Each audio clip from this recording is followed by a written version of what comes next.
Hi guys, இன்றைக்கி நம்ம இந்த ட்ராமாவோட நெக்ஸ்ட் எபிசோட் தான் பார்க்க போகிறோம். இப்போ நம்ம ஹுவாவும் ஜிங்ஷியும் லவர்ஸ் ஆகிட்டாங்கல்ல. ஸோ அவன் காலங்காத்தாலே ஹுவாவோட வீட்டுக்கு வந்துட்டான். ரொம்ப நேரத்தில் வந்துட்டோன்னு கேட்கும்போது லைட்டாக சரி வா அப்படி சொல்லிட்டு உள்ளே கூப்பிட்டு என்னடா ஆச்சு இடுப்பு பிடிச்சிட்டே இருக்குன்னு கேட்க சொல்லுவானே என்ன ஏச்சா ஒன்றும் இல்லை அப்படி சொல்லிட்டு சரி நான் எங்கே உட்காருதுன்னு கேட்குறான். எப்பவும் போல் உட்காருங்க.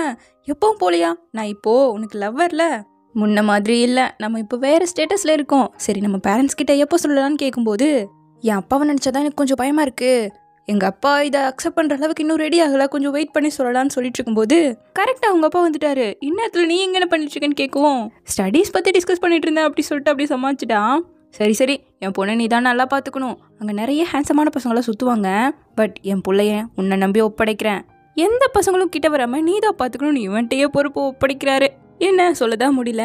இப்போ ஷிஷியும் சாங்கும் வர 4 பேர் ஒன்னா சாப்பிட்டுட்டு இருக்காங்க லவ்வர்ஸ்ல. ஸோ இவ அக்கறையா வாயெல்லாம் தொடச்சு விட அவனுக்கு ரொம்ப ஷையா இருக்கு. ஆனா ஹுவாலாம் நல்லா கையை பிடிச்சிக்கிட்ட உட்காந்துட்டு இருக்கா. நீங்க எப்போவோ சேருவீங்கன்னு எங்களுக்கு எப்போவோ தெரியும், லேட்டா சேர்ந்துட்டீங்கிற மாதிரி இவங்க 2 பேரும் சொல்லிட்டு ஹுவா ஜிங்ஷி உன்னை ரொம்ப நல்லா லவ் பண்ணிட்டு இருக்காங்க போது எப்போன்னு கேட்குறா. சொல்றதுக்கே ஜிங்ஷி விடாம ஸ்கூல்ல இருந்து தான் லவ் பண்றியான்னு கேட்கும்போது இல்ல நேற்று நைட்டு 8 மணிலேருந்து லவ் பண்ணிட்டு இருக்கேங்கிற மாதிரி ப்ரொப்போஸ் பண்ண டேட்டை சொல்லிட்டு இருக்கான்.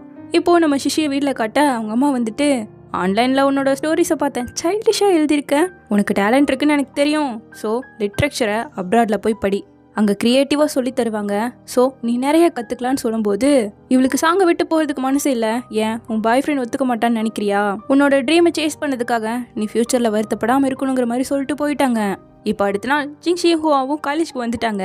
ஜோய் கிட்டலாம் எப்போ சொல்லலாங்கிற மாதிரி பேசிட்டு இருக்கும்போது கரெக்டாக அவனே அவன் ஆளோட வரான். இன்னைக்கு நைட் நீங்கள் எல்லாரும் பாய்ஸ் ஹாஸ்டல் வந்துருங்க, அவ்வளோக்கெல்லாம் செக் பண்ண மாட்டாங்க, ஸ்ட்ரிக்டெல்லாம் கிடையாது, ஒன்றா சேர்ந்து ஜாலியாக சாப்பிட்லான்னு சொல்லும்போது வரதெல்லாம் ஓகே.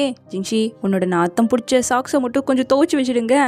இப்பெல்லாம் ஐயா எவ்வளோ கிளீன் தெரியுமான்னு சொல்லிட்டு வந்து பார்க்க ரூமே நாஸ்தியாக கிடக்கு.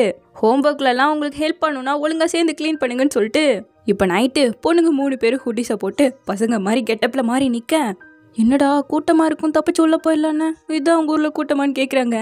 நானும் இப்படி நடக்கும்னு எக்ஸ்பெக்ட் பண்ணவே இல்லைன்னு ஜோயும் சொல்ல இதில் தப்பிச்சு போகிறது கொஞ்சம் கஷ்டம், இரு நான் போகிறேன் பாருன்னு சொல்லி அவங்களும் அப்படியே யோ அப்படி சொல்லிட்டு கத்திட்டு உள்ள போயிட்டா. இதையே ஃபாலோ பண்ணலான்னு சொல்லிட்டு இவங்களும் பின்னாடியே வரேன். எல்லாம் சரி இந்த பையன் யாருன்னு சொல்லிட்டு நம்ம ஹீரோனை பார்த்து கேட்குறாங்க. அட நம்ம ஹாஸ்டலில் ஒரு டான்ஸர் பையன் இருந்தாலும் அவன் தான் சொல்லிட்டு அவளை ஆடவெல்லாம் வச்சுட்டு அவங்க சந்தேகமே படக்கூடாதுன்னு சொல்லிட்டு டிவி சீரியல் பற்றி எல்லாம் பேசி விட்டு டிஸ்ட்ராக்ட் பண்ணி எப்படியும் உள்ளே கூட்டிகிட்டு வந்தாச்சு. இப்போ எல்லாரும் ஒன்றா சேர்ந்து உட்காந்து சாப்பிடும்போது சோயும் ரொம்ப கேரிங்கா டாங்ஷனுக்கு எடுத்து வச்சுட்டு இருக்கேன். இங்கே 4 சிங்கிள்ஸ் இருக்காங்க, கொஞ்சம் அடக்கி வாசிங்க, எனக்கு நம்ம சிங்கிளான்னு சொல்லிட்டு இவங்களுக்கு தெரியப்படுத்துறதுக்காக மாறி மாறி ஊட்டி ஊட்டெல்லாம் சாப்பிட கண்டுக்கவே இல்லை யாருமே. அப்போ ஒரு பையன் என்ன நீங்கள் 2 பேரும் கப்பல் டிபி வச்சிருக்கீங்களேன்னு கேட்க சரி எதுலையாவது கண்டுபிடிச்சிருவாங்கன்னு பார்த்தா சீக்கிரம் மாற்றுங்க, மற்றவங்க பார்த்தா தப்பாக நினச்சிக்குவாங்க, 2 பேரும் ஃப்ரெண்ட்ஸ் தானே அப்படின்னு சொல்லிட்டு இவங்களை ஃப்ரெண்டாக மட்டும்தான் பார்க்குறாங்க. ஏன் நாங்கள் லவ் பண்ணுறதுக்கும் வாய்ப்பு இருக்கல அப்படிங்கிற மாதிரி கேட்க யாரு உனக்கு மெச்சூர் கேர்ள் ஃப்ரெண்ட் தானே பிடிக்கும், அந்த சீனியர் பொண்ணு மாதிரின்னு சொல்ல ஹுவாவுக்கு சைல்ட்ஹுட் ஃப்ரெண்டெல்லாம் பிடிக்காது, அப்படியே மாசான பாச தானே பிடிக்குங்க. 2 பேரும் ஐயோ நான் இப்போ சொன்னேன்னு இருக்காங்க. ஓஹோ உனக்கு மாசான பாஸ் தான் பிடிக்குமோன்னு சொல்லிட்டு ஜிங்ஷிக்கு கொஞ்சம் ஜெலஸ் ஆகுது. இப்படியே விட்டா சரிப்பட்டு வராது, சரி சொல்லிடலான்னு சொல்லி முடிவு பண்ணி ஆக்சுவலாக ஒரு 2 நாள் இருந்தேன்னு சொல்ல வரும்போது கரண்ட் போயிடுச்சு. என்ன ஓவரா கரண்ட்டை வேஸ்ட் பண்ணிட்டு இருக்கீங்க, இப்போ செக்கிங்க்கு வர பாருங்க. எல்லாம் அங்கங்கே போய் ஒழிஞ்சுக்கிட்டாங்க. ஹுவாவோ இவன் பக்கத்தில் முக்காடு போட்டு ஒழிஞ்சிட்டு இருக்காளா, அவளால முடியல, மூச்சு முட்டுது. ஹாங்லோ இருக்கால இவன் பக்கத்தில் இருக்க ஃப்ரெண்டு கூட தான் ஆன்லைனில் பேசுறதால யாருன்னு தெரியல, நாங்கள் இன்னைக்கு பாய்ஸ் ஹாஸ்டலுக்கு வந்திருக்கோம் ஒழிஞ்சிட்டு இருக்கோம் அப்படிங்கிற மாதிரிலாம் சொல்ல கண்டுபிடிச்சிட்டான் இவன். பாவம் இவன் பின்னாடி தானே அந்த புள்ள ஒழிஞ்சிட்டு இருக்கு, கரெக்டாக பாம்பு போட்டுட அவளால சுத்தமாக முடியல. இங்கே ஜோயவும் அவன் கேர்ள் ஃப்ரெண்ட் எப்படியோ மறைச்சு வச்சுக்கிட்டு கண்டே பிடிக்காம வார்டனை வெளியே அனுப்பிச்சு விட்டுட்டாங்க. எம்மா சாமி செத்து போயிருப்பேன்டா, ஏன்டா இப்படி போட்டு அமுத்துன்னு சொல்லிட்டு இருக்கேன் நம்ம ஹீரோயின். ஆக மொத்தம் இப்போ இவங்க கப்பல் யாருக்கிட்டையுமே சொல்லலையா, அவங்களுக்கு ஹிண்ட் கொடுத்தாலும் போய் வேலையை பாரு, அவனோட எதுக்கு பேசுற, அவனோட பேசி உனக்கு என்ன கிடைக்க போகுதுன்னு சொல்லிட்டு கண்டுக்க மாட்டாங்க பெருசா. அப்போ பக்கத்து டேபிள்ல ஊட்டி விடுறது என்ன கிஸ் பண்றது என்னன்னு மற்ற கப்பல்ஸ் எல்லாம் ரொமான்ஸ் பண்ணுவோம். வேணாம் இது பப்ளிக்ல பண்ணா நல்லா இருக்காதுங்கிறா. அப்போ பிரைவேட்ல பண்ணாமன்னு கேட்க முதல் சாப்பிடு அப்புறமா பேசிக்கலான் இருக்கா. இப்போ இவங்க 2 பேருக்கும் கிளப் டியூட்டி தான் போட்டிருக்காங்க. ஸோ மீட் பண்ணலான்னு சொல்லிட்டு எப்பவும் இல்லாத மாதிரி மேக்கப் எல்லாம் 2 பேரும் போட்டு வராங்க. ஜிங்ஷி ஒரு பொண்ணை எப்படி கிஸ் பண்ணணும்லாம் சர்ச் பண்ணிட்டு இருக்கான். இப்போ நம்ம ஹீரோயின் வந்ததும் நட்ஸில் அப்படியே லவ் நல்லா பிளேட்ல எழுதி வச்சிருக்கான். அப்படியே ரோஸ் எல்லாம் கொடுத்துட்டு கிஸ் பண்ண போக ஃபீலிங்ஸே எல்லாமே எப்படி கிஸ் பண்றதுன்னு சொல்லிட்டு அவள் ஓரத்தில் போய் கண்ண மூடி நின்றுக்கிட்டு என்ன செடியூஸ் பண்ணுங்கிறா. அது அவனுக்கு தெரியல. தோ இப்படி பண்ணடான்னு சொல்ல அவனும் ட்ரை பண்ண சிரிப்பு தான் வருது, 2 பேருக்கும் ஃபீலிங்ஸே வரமாட்டேங்குது. இதுதான் லாஸ்ட் சான்ஸ், நீ கண்ணை முடுங்கும் போது அவ ரெடியா இருக்கா. சரின்னு அப்படியே கிஸ் பண்ண போக கரெக்டா ஜோய் வந்து கெடுத்து விட்டான். நட்ஸ்ல அழகா லவ்னு எழுதி வச்சிருந்ததெல்லாம் கரடி மாதிரி தின்னுட்டு போயிட்டான். சரி பரவாயில்ல விடுன்னு சொல்லிட்டு, அம்மா நீ என்னை எப்போத்துலேருந்து லவ் பண்ணுற, ஸ்கூலில் இருந்தான்னு கேட்குறா. கரெக்டாக எனக்கு சொல்ல தெரில, உன்னை ஃபர்ஸ்ட் டைம் மீட் பண்ணல அப்பத்துலேருந்தே எனக்கு அந்த ஃபீலிங்ஸ் இருந்திருக்கு. பட் அது லவ்னு தான் எனக்கு தெரியாமல் போயிடுச்சு போல. நீ எப்போலேருந்து என்ன லவ் பண்ணுறங்கும் போது இவன் ட்ரிப்பில் ஃபீவர் அப்போ கையை பிடிச்சிட்டு உட்காந்துருப்பாள்ல, அப்பத்துலேருந்து தானாமா. அப்போ நம்ம முன்னாடியே சேர்ந்துருக்கணும் இல்லைங்கும் போது ஏன் அப்படி நினைக்கிறேன்ட்டு போக டக்குன்னு அவளை பிடிச்சி இழுக்கிறான். லைட்ஸும் ஆஃப் ஆக 2 பேரும் அப்படியே ரொமான்ஸ் எட்டி பார்க்க கிஸ் பண்ண ஆரம்பிச்சிட்டாங்க. இதெல்லாம் இவங்க 4 பேரோட பிளானு தான். எங்களுக்கெல்லாம் ஆல்ரெடி தெரியும், வேணும்னு தான் நடிச்சிட்டு இருந்தோம். எப்படி லைட் ஆஃப் பண்ணி மூட வர வச்சுட்டுமான்னு சொல்லிட்டு கேட்க அட போகல அப்படி சொல்லிட்டு போயிட்டு இருக்காங்க. இந்த பக்கம் சிஷியை காட்ட ரொம்ப சோகமாக இருக்கா. உன் பாய் ஃப்ரெண்ட் உனக்கு கொஞ்சம் ஹெல்ப் பண்ணலாம்ல, நீ கஷ்டப்படுறலங்கும் போது அவனுக்கு எதுக்கு கஷ்டம் கொடுக்கணும், நானே என் பொருளை வித்துட்டு அப்படியே சமாளிக்கிறேன்ல, அப்படியே பார்த்துக்கலான்ட்டு இருக்கா. எனக்கு இன்னமும் உங்க 2 பேருக்கும் செட் ஆகலன்னு தோணுதுன்னு இவ வேற ஒரு வார்த்தையை விட்டுட இவ்வளோ ஓவரா குடிச்சிட்ட சாங் கூப்பிட்றதுக்காக வந்திருக்கான். போதும் போதும் வா போலான்னு கூப்பிட நானே மைண்ட் ரிலாக்ஸ் பண்ணுறதுக்காக வந்திருக்கேன், நீ என்ன சும்மா சும்மா குடிக்க வேணான்னு சொல்லவும் அவன் எதுவும் பேசல விட்டுட்டான். ஸோ இவளும் மொத்தமாக குடிச்சிட்டு நல்லா லோட் ஆகிட்டாலாம். பத்திரமா கொண்டு அவளை வீட்டில் விட்டுட்டு போகும்போது தண்ணி கேட்குறா. சரின்னு கொடுத்துட்டு எனக்கு நாளைக்கு எக்ஸாம் இருக்குது, ஸோ சீக்கிரம் கிளம்பிடுவாங்க. என்ன நீ என்னை விட்டுட்டு போகிற? சாங் நிஜமாவே நீ என்னை லவ் பண்ணுறியா? ஆமாம் உன்னை தான் லவ் பண்ணுறேன். இல்லை ஹுவாவை நீ லவ் பண்ணல, அந்த அளவுக்கு என்ன நீ லவ் பண்ணவே இல்லை. அதெல்லாம் எப்போ முடிஞ்சு போச்சு சிஷி. முன்ன அவளை லவ் பண்ணது உண்மைதான், ஆனால் இப்போ உன்னை தான் லவ் பண்ணுறேன், நான் எப்பவுமே இப்படி தான் நடந்துப்பேங்கிறான். ஓ எனக்காக நீ எதுவுமே சேஞ்ச் பண்ணிக்க மாட்டேன். கடந்த 1 வருஷமா உனக்கு பிடிச்ச மாதிரி மட்டும்தான் நான் நடிச்சிட்டு இருக்க தெரியுமா.